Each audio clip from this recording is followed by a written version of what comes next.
Well, hi everybody, Father Alex here. Welcome to another episode of the Godcast. My guest on the Godcast this week is Baptist minister, comedian, and author Allan Finnegan. We're going to be talking about his book. I didn't ask for any of this: church, comedy, and cancer. Very moving story to be heard. So I do hope you enjoy or take what you can from this interview with Allan. If you do enjoy it, then please do subscribe to the YouTube channel, or perhaps follow me on Facebook or on X at AlexDJFrost. But for now, here is the brand new podcast with Allan Finnegan.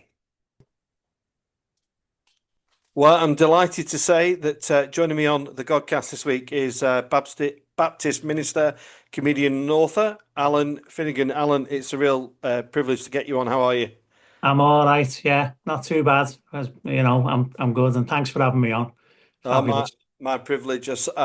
I'd seen the book pop up, and I thought this is an interesting story. And then got a joint friendship with Jill Duff, who's And contributed to the book, hasn't she, on the cover?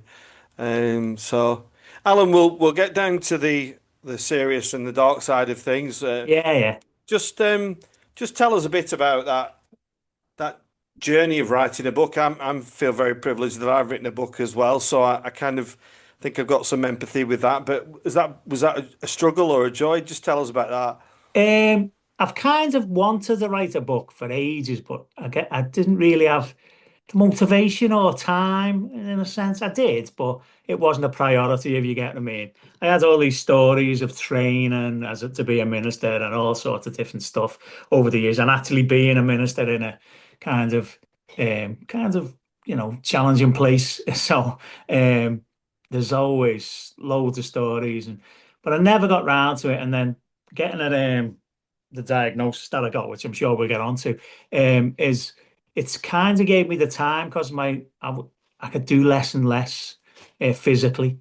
So I ended up being able to sit there, and I had the time, and I thought, oh, I'll do this now because I've got nothing else to do. I'm a bit bored, and so I started, but I didn't really know who I was writing it to or why I was writing it, and so Andy Kind, who we've talked about just before we started, put me in touch with a publisher, and they sort of said to me, you need to know why you're writing it because that'll give you the motivation to carry on, and who you're writing it to. And I couldn't answer them questions for a couple of weeks. It took me a while to sort of think that through. But once I knew that, I found it dead easy in lots of ways. I was just writing almost every spare bit when I wasn't sleeping. And sometimes I'd wake up in bed and start writing a bit again in the middle of the night. And so it was quite easy to write once I sorted out why I was writing it. And then I could get rid of some of the stories that didn't matter towards the actual narrative of it all and all that. So in some ways, I found it easy, but I found it hard at first, if you get what I mean. Yeah. So, And what about the yeah. what about the title, Alan? Was that Oh, quite often? I know in my book that the title was up for discussion numerous times. Was that the same for you, or just tell us about? yeah, it was the title was really difficult to come by. Every time we came up with the title, the publisher was like, "No, that doesn't work. It's not searchable. There's too many hits come up on Amazon when you search that title, and no, that doesn't work. That doesn't work." Yeah, it probably took. It was harder than writing the book, coming up with the title.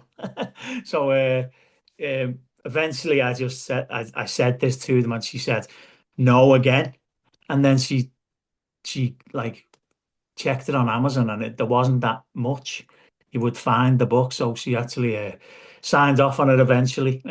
But it took must have been about eight, nine, 10 titles before that one. It was just ridiculous trying to find a title for it. Yeah. We, we And- should we should perhaps tell people the title of the book because they're thinking, "What's it called? What's it called?" oh yeah, yeah. I'll let you tell us, Alan. I didn't ask for any of this, and a subtitle which is Church, Comedy, and Cancer. Yeah. Um, yeah, which is a summary of what the book's about. Then, yeah. Yeah. So that gives the listeners some clarity straight away that you're a minister, you're a comedian, Yeah, and you've been given this challenge of cancer to deal with. yeah. Just sticking with the book for a minute, Alan. It's only recently been published, hasn't it? Yeah, it came out the end of January, yes. The last couple of days of January it came out. Yeah. And been getting some five-star reviews already, I've noticed. Yeah, yeah. I mean, I've obviously never wrote a book before, and I don't know. Yeah, I didn't know what to expect, if you get what I mean, because I'm a bit in the natural kind of a glass half empty person. So I probably thought it'd be rubbish, if you get what I mean. Which is a bit of a backstory to my life, and you'll pick that up in the book if you read it. That it's that's kind of my default mode, that I'm not very good at anything, and so the book wasn't going to be very good. So I'm quite humbled in some ways, and surprised that it is getting such good reviews and people messaging me almost daily on social media and stuff, saying how much they've enjoyed it and laughed out loud and cried, because it has got all the different emotions in, yeah. So I was going to ask if it's too soon to pick up that kind of feedback, but with my experience, there's the joy of writing the book, Alan, but then there's the actual joy that some people actually bother to read it. And yeah. you're clearly picking that up already, and I think I think with the circumstances that you're dealing with, must be a real tearjerker for people to read and kind of get their head around. How important is your sense of humor right now, Alan? Um, well, it's kind of who I am. It's a part of me. And one of the things when you do the likes of stand-up comedy, and I think anything, I think what you have to do is find you and your voice and who you are and be authentically that. And it took a while, but the comedy probably brought it out more. Um, so it's just who I am. It's probably a coping mechanism in some ways. Um, but yeah, finding the funny in things is what I kind of do, and it kind of deflects, I suppose, from the harsh reality of some stuff. But I actually, yeah, I've got a kind of jovial outlook on stuff sometimes, and I think it helps.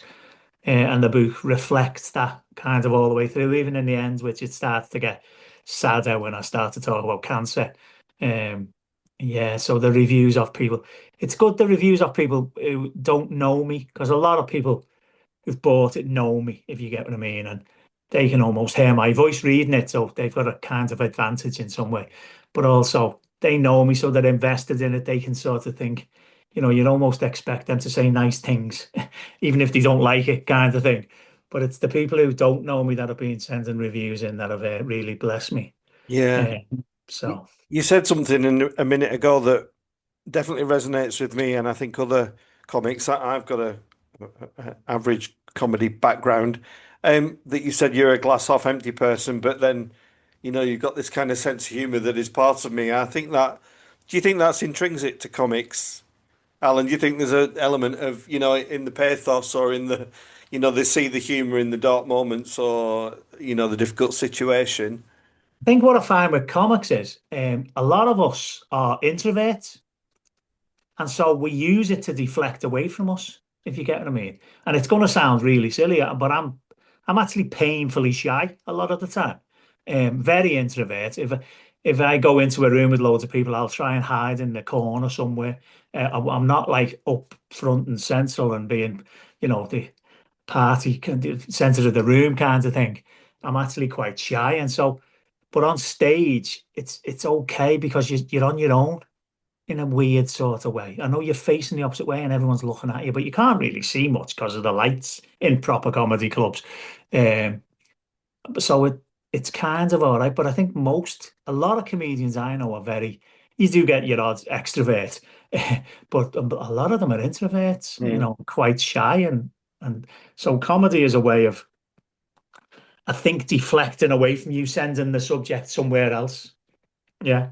What comedy were you drawn to, Alan, as a young guy? I mean, I'm from a generation of Cannon and Ball and End of the Pier kind of summer Yeah, season, yeah. Russ Abbott and all that, and became a real fan of Les Dawson was a particular hero of mine. What about yourself? What was your kind of route into comedy? I mean, I seen all that on the telly at the time, but I guess my favorite comedian would be Billy Connolly, storyteller. He's probably the favourite. My route into comedy, I wasn't, again, the title of the book, I didn't ask for any of this. I didn't want to be a comedian. I had no intentions of going into stand-up comedy. I was training to be a Baptist minister. We were in preaching classes, and the tutor said, the day of preaching's finished. No one listens anymore. It's a cultural oddity. One person, one microphone. And I'd been to see Peter Kay in the Echo Arena, 11,000 people shouting for more after an hour and a half, with just a little break in the middle. And so I disagreed with him. And I was like, it's not the mode, one person, one microphone. It's what you're saying when you've got the microphone in your hand. That's the problem. And the way you're saying it. Mm. So I got sent as part of my training as a Baptist minister to do a stand-up comedy course. And I had to compare and contrast preaching and comedy as an essay, as a reflection on that course. So that was the only reason I'd done it. And at the end of that, you have to do a gig in a proper comedy club at the very end. And that was terrified of that. That was so out of my comfort zone. But then some fella on the course who was with me just started booking me and him into gigs. And I was like, I'm not doing this. And he was like, oh, just come. So I kind of just did. And it, it became a bit cathartic to me, because church, as you're well aware, can be great and wonderful and beautiful, but it can also be tragic and really heart wrenching at times when people say the stuff that happens and you get involved in as a minister. And so it became cathartic to me at times. And so I just sort of carried on and it sort of snowballed from there. So I wasn't, as I say, I didn't ask for it. It just sort of happened. Mm. Was there Yeah. ever compromise with the comedy and the faith aspect, Alan? I mean, Bishop Jill Duff, who we both know, I've recently had my annual appraisal. I won't go into the the down and dirty, gritty stuff, but she actually said I'd said to her that I felt like I'd lost my sense of humour a little bit, and she went, right, that's your objective this year is to find your funny bones again, and it was quite empowering that actually, but because sometimes, as you just alluded to, the ministry can get quite dark and quite difficult and challenging. It's almost like feel a bit guilty about entering the world of funny, but it's a real. I always say to people now, it's such a gift. You've had that gift from God to make you laugh. Would you concur with that, Alan?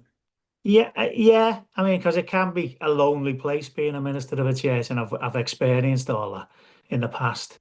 When it's really it feels like a really lonely place, even though you're surrounded by people all the time. But I think with the comedy, I think it helped me in lots of ways. Um, I've kind of forgotten the question as we're talking. It But was. just about this the seriousness of it, Oh yeah. the Was there company ever any? crept in on the on I've, the actual mission of being a Christian. yeah, I've remembered. It was about. Was there any conflict in that? And the kind of is a little bit, and it was a line that I like to try and walk very close to, but not go over. Because I wanted to be faithful to the gospel, if you get what I mean, but also faithful to comedy. Mm. So I wasn't going in there to preach. Um, I was going in there to be a presence, definitely.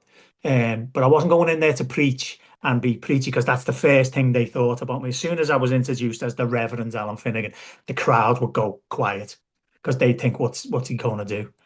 And so then I had to get them on my side. Um, so I wanted to be authentic to my faith, but also very authentic to comedy. I was there to make these people laugh, but Mm. also show something of the gospel in through what I did. And I mainly did that by self-deprecation, to be fair. I'm the worst minister you'll ever meet, kind of thing, Yeah. which wasn't far from the truth in my head. And so, but yeah, obviously no swearing in my act and Mm. things like that, which did get picked up upon. So, but trying to push the line a little bit, so, doing what would be considered edgy jokes in church, but not in a comedy club. Yeah. No way. In a comedy club, I was tame as it gets, you know what I mean? I was Yeah. clean as it gets. But in a church setting, you have to think slightly differently if you're doing a because inevitably you get booked to do church gigs, and they're just not the same. In a church gig, you have to get them to like you first for the first 15 minutes before you ever tell them any joke that is slightly risky. But in a comedy club, I've got to go straight in because of the, oh, what's he going to say to us? Is he going to preach to us kind of thing? So they are different. I've learned that by mistake. Going straight in a church gig and they just didn't laugh at anything else the whole night. Yeah. So yeah. So it Yeah. is there is a line and I try to navigate it as best I could. Yeah. Yeah, that's really nice to hear. And then, of course, this BGT gig comes along. Yeah. Just tell us how that came about, Alan. I mean, we've got numerous similarities. I did BGT with a friend of mine. We got in front of the judges, but we never got anywhere near your level. Just tell us how that came about. Did you just put yourself forward? Did somebody kind of sound you out? Just tell us about that. Yeah, the producers contacted me and said they want to put me straight through to judges.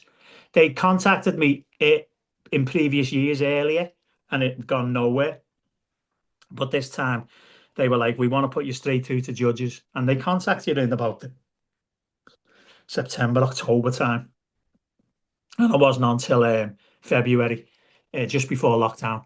And and then there's a process of them editing what you say and do. And you'll probably know this to make sure you're not going to offend anyone at all and all this sort of stuff. So it was a long process. I would have never have put myself forward for BGT.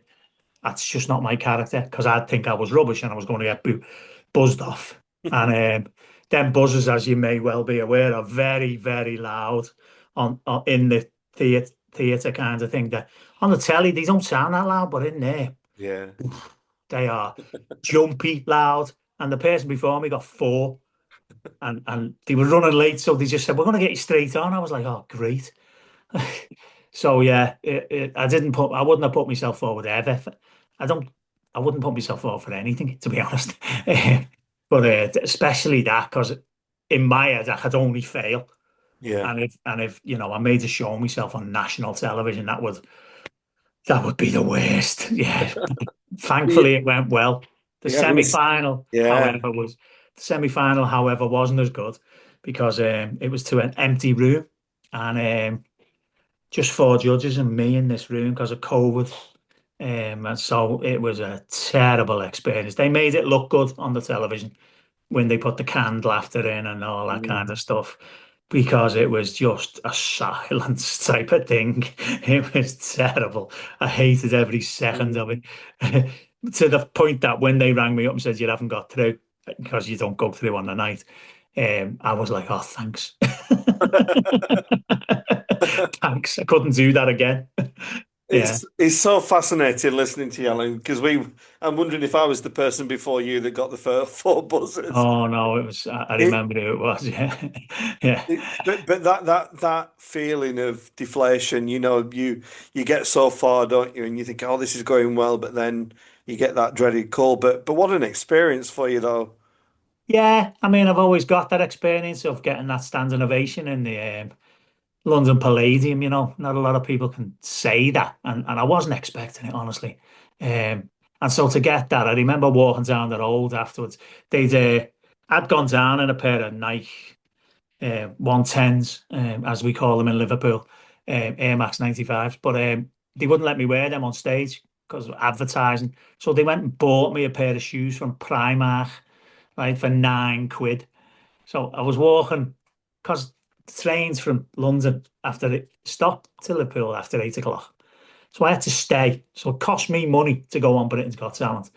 I had, and I stayed in a hotel called the Just Good Enough Hotel, which you can't complain, can you? If they say it's just good enough, you can't then complain. It wasn't bad actually, Just good enough. yeah, it was just good enough, and I was literally walking to it, which was about a mile and a half away or 2 miles away. And I was walking down the road in these Primani shoes, and I was thinking to myself, did that just happen? I had no one to talk to about it. It was a bizarre thing. I was thinking, that just happened, didn't it? I'm not dreaming this. I've just had a standing ovation, got four yeses. Yeah. Simon Cowell said I was the best audition of the series. But he just gave his golden buzzer out about three acts before me. Yeah. And they didn't show that bit on the telly, obviously. But so yeah, I've always got that. The semi-final was difficult. And if I had to do it again, I'd probably play along more. They wanted me to be a character, and I wanted to do authentic stand-up comedy. Mm, So mm. them putting me in a pulpit and all that, I said to them, this isn't going to work. And they were like, no, no, it'll be great. And I was like, nah, it's not.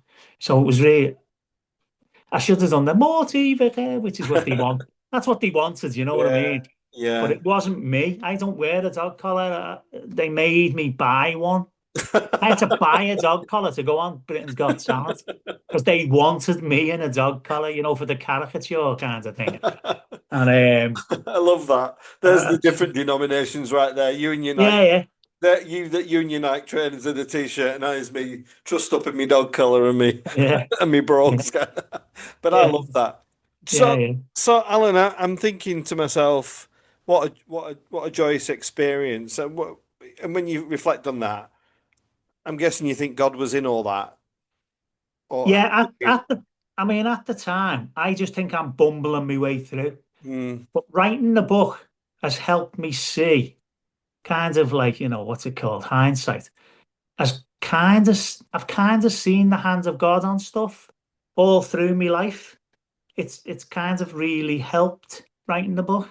Because I just thought I was stumbling from this to that and not knowing what I'm doing, and I'm a fraud, and I'm gonna get caught. I'm gonna get rumbled at some point, and it's all gonna come to unraveling down and all this. Because, yeah, so yeah, I can see the hand of God in it. Yeah, and particularly afterwards when having to fundraise, because that kind of gave me a little bit of a profile.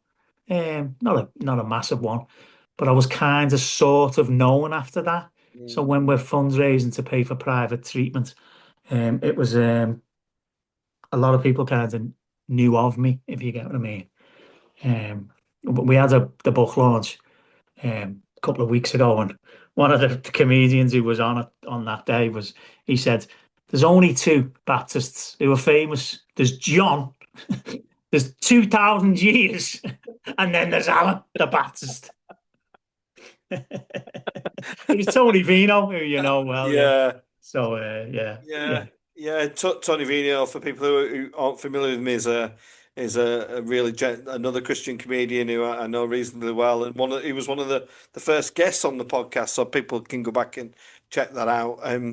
So you got the high of the BGT and the life as a Baptist minister, and then Alan, you get this massive bombshell. yeah, Um, are you happy to say a bit about that and about maybe how it's changed or reformed your Christian identity? Because you'll get this as a minister as much as I do. Quite often, people, when things are going well and the roses are blooming in the garden, yeah, it's a lot easier to follow Jesus, isn't it? yeah, yeah, But when you absolutely. get the bombshell, then it becomes very difficult and challenging. Just can you just say a bit about how that's moved and changed for you? Yeah, absolutely. I mean, I got the initial diagnosis. It was eye cancer. I had, well, cancer in my eye. It's basically skin cancer, but in your eye. It's a freckle that goes funny. And I actually didn't think much of that at the time. I was like, it's only your eye, innit? Your eye's little, isn't it? And its humour's little. So it can't be that bad. What's the worst case? I was thinking to myself, they're going to take your eye out, which Mm. isn't great, like, but it's not that bad. How wrong was I? So, because there's just no cure for it. Um, it's not your typical skin cancer, and I had a particular gene that meant it would probably come back and metastasize to my liver, most probable, which it did 2 years later, and the odds then are drastic. You are 90% likely to die in a year, and that again, no cure. It's liver cancer. It's not liver cancer. They haven't got a cure. They only had some trial stuff, which I couldn't have because it wasn't on the NHS. I had to pay for it. I remember the consultant telling me you could start a GoFundMe, and I said, "Well, how much are we going to have to pay?" And he went, "Well, you could do it 4 treatments, and it's about 50 grand each." And I was like, "Are you messing? Are you messing? I'm not worth 200 grand." And he was like, well, you never know. And in fairness, when we started the GoFundMe, it went viral, to be fair. And we ended up getting three treatments. But it definitely, when you get, so the initial was a bit of a shock to faith.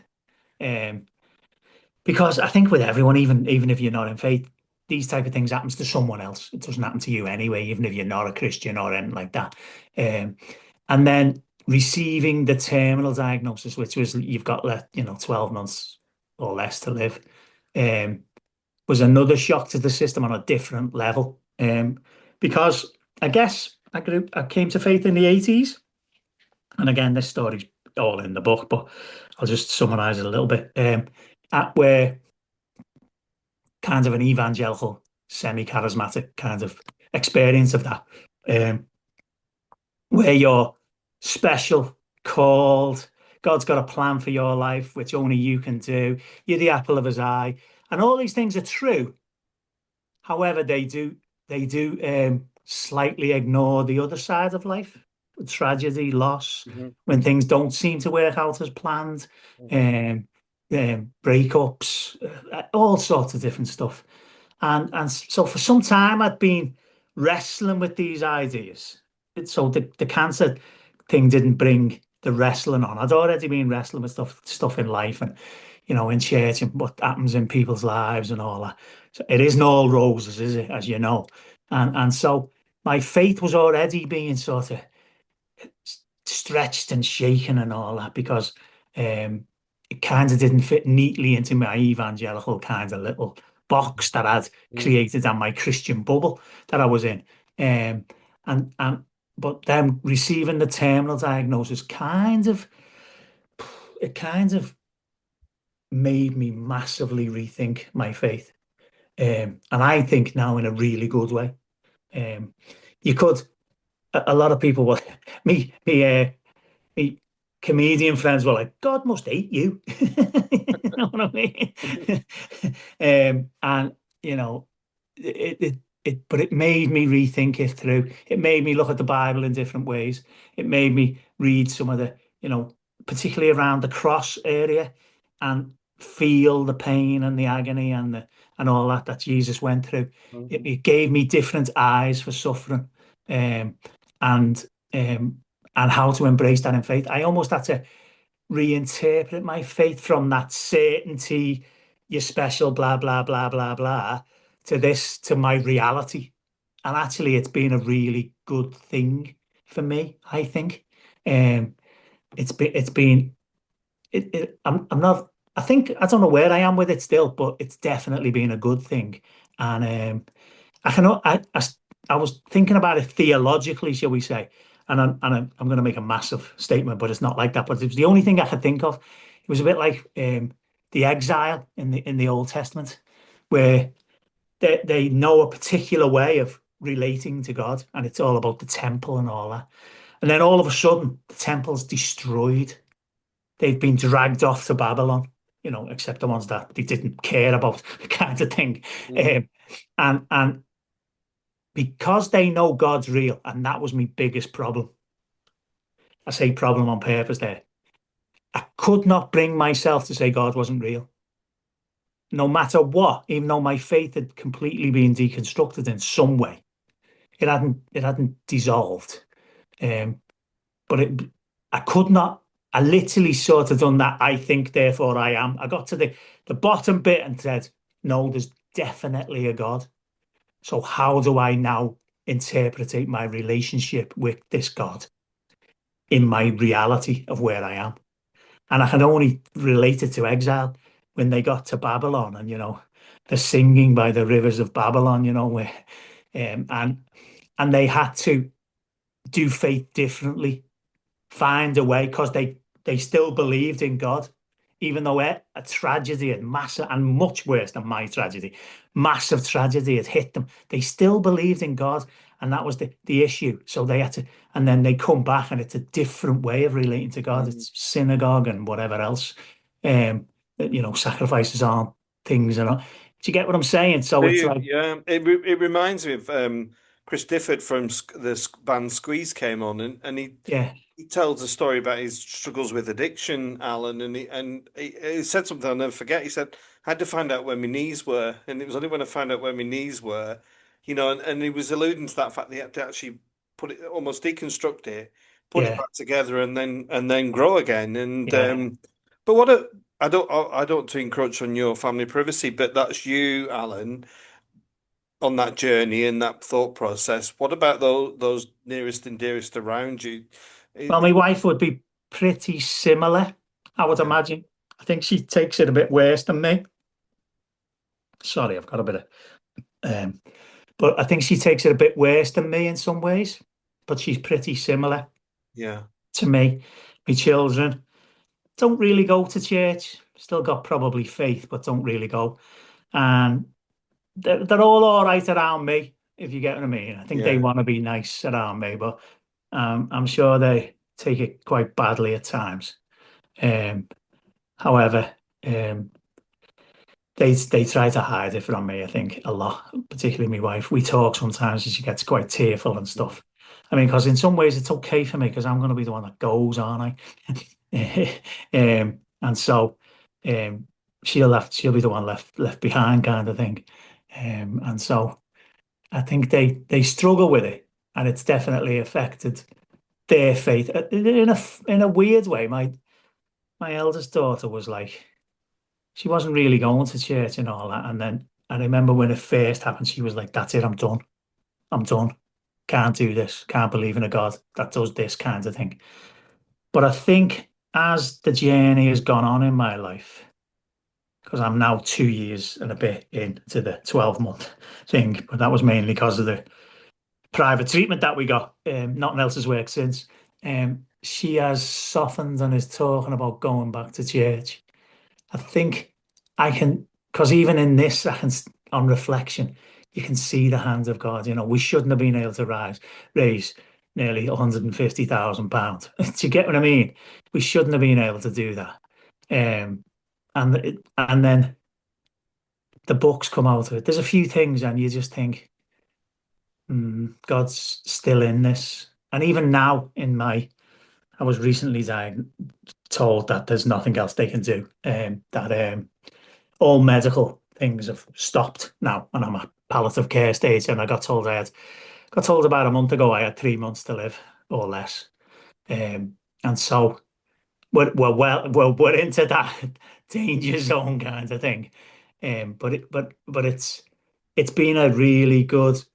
It's going to sound maybe strange to some people who maybe watch this. I don't know, but I'm actually totally in the hands of God now. um, One way or another. I've got lots of charismatic friends who are all praying for me to be healed, and I'm way up for that. It's not like I want to die, if you get what I mean. If I'm honest, I'm not expecting to be healed, um, but I'll just go on their faith, if you get what I mean. And I'm all right if I don't, and I do die. I'm actually quite at peace with it, which I find quite weird myself saying sometimes, because I feel like I should be a little bit more concerned about that, but I'm not. I'm all right. I'm really I'm really at peace, and maybe I'm experiencing that peace that passes all understanding or makes no sense, because it feels like I'm experiencing that possibly for the first time in my life. And so I'm all right, and I know I'm in the hands of God. And the last like month or so, I feel like God's rounding things off in my life, and telling me it's okay. It's almost preparing me to die by saying, "Look, this is all right. Look, this is okay." So I did my last ever comedy gig a couple of weeks ago. Very difficult to do because I can't stand very long, and my legs go to jelly, and I yeah. get out of breath. So I did a five for the fella who I did my first comedy gig for. So it felt like it rounded off my comedy career. Um, Only in a little daft pub in Southport, not a massive. And there's the church looks great when I go. It's thriving without me, and that is a blessing to my heart. It really, really is. I'll go and not know some of the people, well, half of the people in the room possibly. And the beauty is they don't know who I am. I'm just a name. Um, and that's good to see. The building is in a really good place because we've had some grants that have just come in, Mm. which we're rubbish at getting grants because we've got no professional people to write them, if you get what I mean. And so, but these grants come in, and so I feel like the building's set up for the next 20 years. It's not going to be a drain, except for just general decor and stuff and maintenance, little bits. But everything else is like, we got an energy grant, which is future-proof the church for solar power and stuff like that. It's just amazing what's happened. Um, and other bits and pieces, it just feels like things are falling into place. And so I feel God saying to me, it's okay. Look, we're rounding it off. This is finishing well. You know Mm. what I mean? Which again, I'm finding quite weird to think about and talk about. Um, Alan, I find it very moving, and I actually think I want to say to you that you're still ministering. You are ministering to the gospel of Jesus Christ, um, and you remind me of my father died from dementia, and it was pretty grim. It was yeah, pretty grim. But in the last few weeks and hours of his life, they were the biggest gift I think my dad ever gave me in many ways because I learned about um, what you're talking about is so much love, not just for God, but for your family and your surroundings and your yeah, circumstances that you've kind of reconciled everything and you're kind of it's very powerful to say, I'm ready now to give it to God and what that looks like. We might not be able to paint the perfect picture, but to be able to give that, I think it's very, very powerful and inspiring to me as a priest. yeah. I've said it Very, very a few moving. times. I've said it a few times to people. The last 2 years of my life have probably been the best, Mm, even though I'm in the worst of mm, circumstances. The last two have been the best because I've almost been forced to live in the moment a bit more and in the day. You mm, can't when you're terminal because of treatment and everything else that comes up in hospital visits and all. You can't really plan, 6 months in advance. You can only plan maybe 6, 8 weeks, and it's less now because I've only probably got that left. mm. So now it's like the next few days kind of thing. Um, but it forces you to live in the moment. It forces you to be present. It forces you to appreciate everything. I remember walking down the road not long after I'd just been given the terminal thing, and it was raining, and I just looked up at the rain, let it fall on my face, and appreciated the rain, which is I wouldn't have done that any other time in my life. I'd have been like, "Oh, great, I'm stuck in the rain," and so it has literally the last 2 years have been, I would say, a gift in lots of ways. Um, It's so profound what you've said there, Alan. We forget that, don't we? yeah, I mean, Forget Jesus, the gift of the water and the flowers and everything. It's so. yeah, God tells us to live in the today, doesn't he, and not worry about tomorrow. But we often don't. We live by the calendar and the clock, I say, and I'm no different. And so to be forced into it, it is actually a gift. It's a gift to make you appreciate that and those around you. And while I was still healthy, I had quite a few holidays that I could go on. So I did. I can't now. I can't really travel anywhere or do anything. I'm a bit done in now. But it was it was great to do at the time. So it's been the best 2 years of my life. Yeah, ironically. Well, I can't tell you, Alan, I'm really quite choked up. It's been a privilege to talk to you. And I know some of your mates, I know Tony Vino and I know Yeah, Andy Kind and your other comics. They'll keep your legacy alive. And that book, I think, will be a wonderful story yeah. for people to be inspired by. There it is. There Um, it is. I didn't ask for any of this. Yeah, Uh, available on a Broad Place Publishing. They're my publishers, or Amazon, basically. yeah. You might get it in some Christian bookshop soon. I don't know, but Alan, yeah. let's finish with a gag. Have you got a joke in you? Could you kind Oh, of dig out a little gem? well, I don't tell jokes. That's my problem. Um, I can do. I've got two jokes. One might not, your listeners might not appreciate, so I won't. I will say that one. That's the one I start in a comedy gig, a proper comedy gig. But I've got another one which is a bit cheesy. I recently joined Slim and Well, um, because I was overweight, so I recently joined Slim and Well. I thought I was doing all right when I lost £4 in my first week, but then I realised Jesus shifted the stone in 3 days. So Very good. Lovely. bit cheesy, but yeah, yeah. All So right. So everybody watching this, you've got to go and get Alan's book, and like I said, I'm really grateful, and it's been a pleasure talking to thanks you. for having me on. Yeah, it's really good. Enjoyed it.